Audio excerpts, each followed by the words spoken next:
E a gente sabe que quando um país está numa crise muito grande, o povo começa a procurar um milagre, um salvador da pátria. E procurar culpados também, né? E procurar culpados. Hitler tinha sido um estafeta na Primeira Guerra Mundial. Ele não chegou a ser soldado, ele era um mensageiro entre trincheiras. Tá. O quartel-general dava uma ordem e ele corria numa trincheira, na outra, para passar aquela mensagem, né? Ele participou da guerra assim, ele era um incompetente de tudo. Quando acaba a guerra, ele foi queria um herói de guerra, não foi. Ele ganhou uma medalha, uma cruz de ferro, porque ele tomou um tiro numa dessas correrias, tomou um tiro, então tinha a sua homenagem. Quando acaba a guerra, ele tenta ser um artista plástico.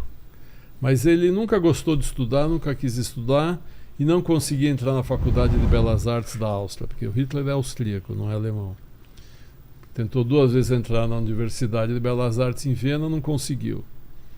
Aí ele roda para cá, roda para lá, não sabia muito o que fazer e resolve ir para a Alemanha. Encurtando a história, ele resolve para a Alemanha. Como ele não tem atividade, não tem profissão, ele resolve virar político. E entra num pequeno partido que existia na Alemanha, chamado Partido Nacional Socialista dos Trabalhadores Alemães. Era um partido que tinha 50 e poucos membros, mas na carteirinha eles diziam que tinham 500 e tanto, para enganar as pessoas. E o Hitler, como era muito esperto, muito vivo, ele pensou assim: se eu entrar num partido grande, eu vou ser pequeno. Se eu entrar num partido pequeno, eu posso ser grande. Então ele entra nesse partido, o partido passa a se chamar Partido Nazista, para facilitar as pessoas. E a palavra nazista significa o quê? Então, vem da Partido Nacional Socialista dos Trabalhadores Alemães. Como é que fala em alemão isso? Nacionalsozialistische Nazi. As primeiras palavras são Nazi. Tá. Nacionalsozialistische Arbeiterspartei. Entendi. Por isso que chama nazismo, por isso que a palavra nazismo veio daí. Tá.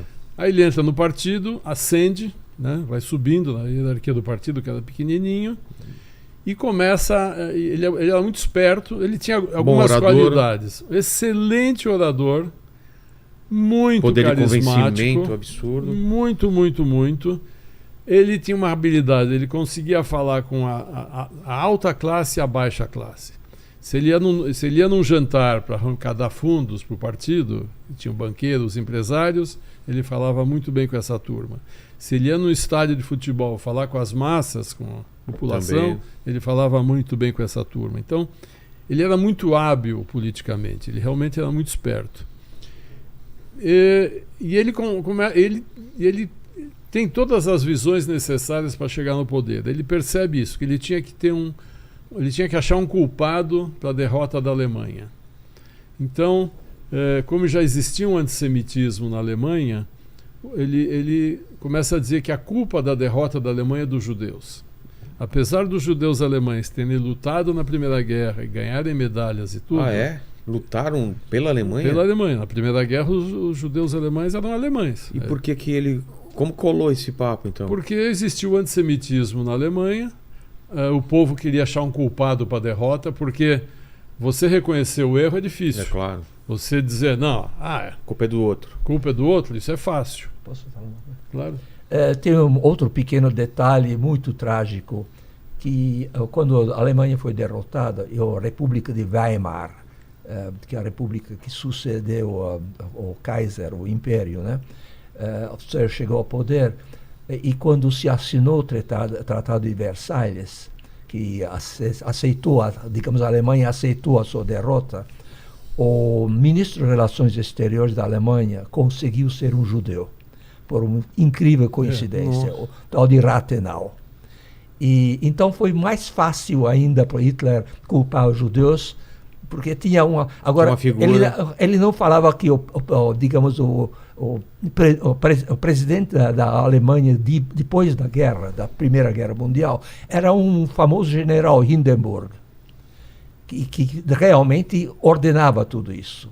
Se entende? Mas a culpa ele botava no Rathenau. Botava nos judeus, a culpa era dos judeus. Então, a Alemanha então achou o culpado para a derrota, os judeus. Como que ele falava isso? Ele falava abertamente. Em discursos? Que os judeus eram quinta coluna, que E quando eles estavam no exército, eles atacavam o próprio exército alemão, que atacavam por trás, que passavam ordens para os inimigos. Ele cria a fake news que ele quer. Fake news não surgiu há pouco tempo. A fake news tem há muito tempo. E isso a galera começa a comprar essa ideia. Isso eles compram porque eles também... existiu antissemitismo latente na Alemanha. Entendi.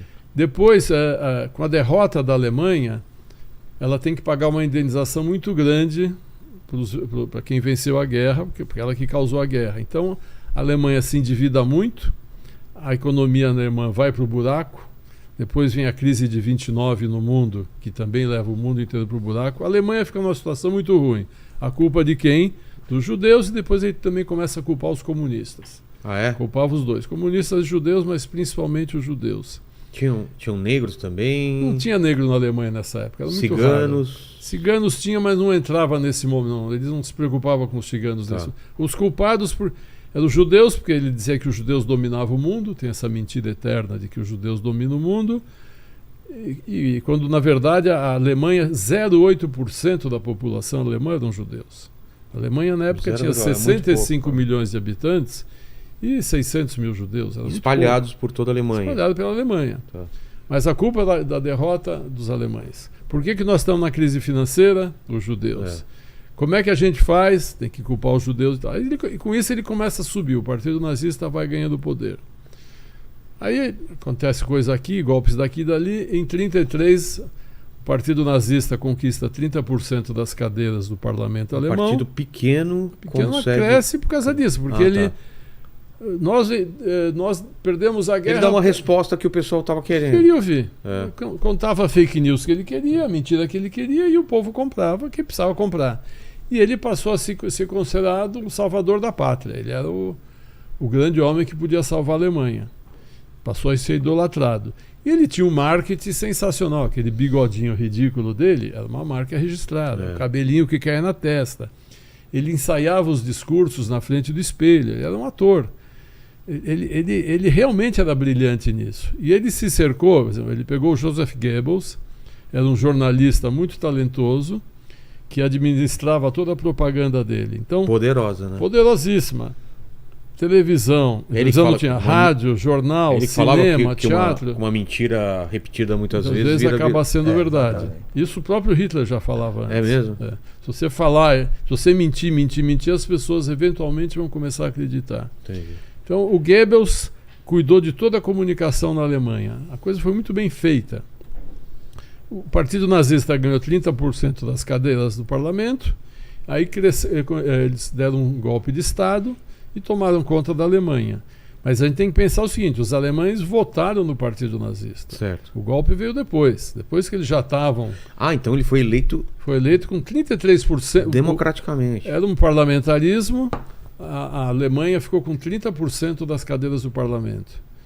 Aí teve o golpe lá da queima do parlamento, do Bundestag, que ninguém sabe se pegou fogo, se puseram fogo, e com isso ele tomou conta... Aí virou um partido único. Tá. Caçou os comunistas e tal.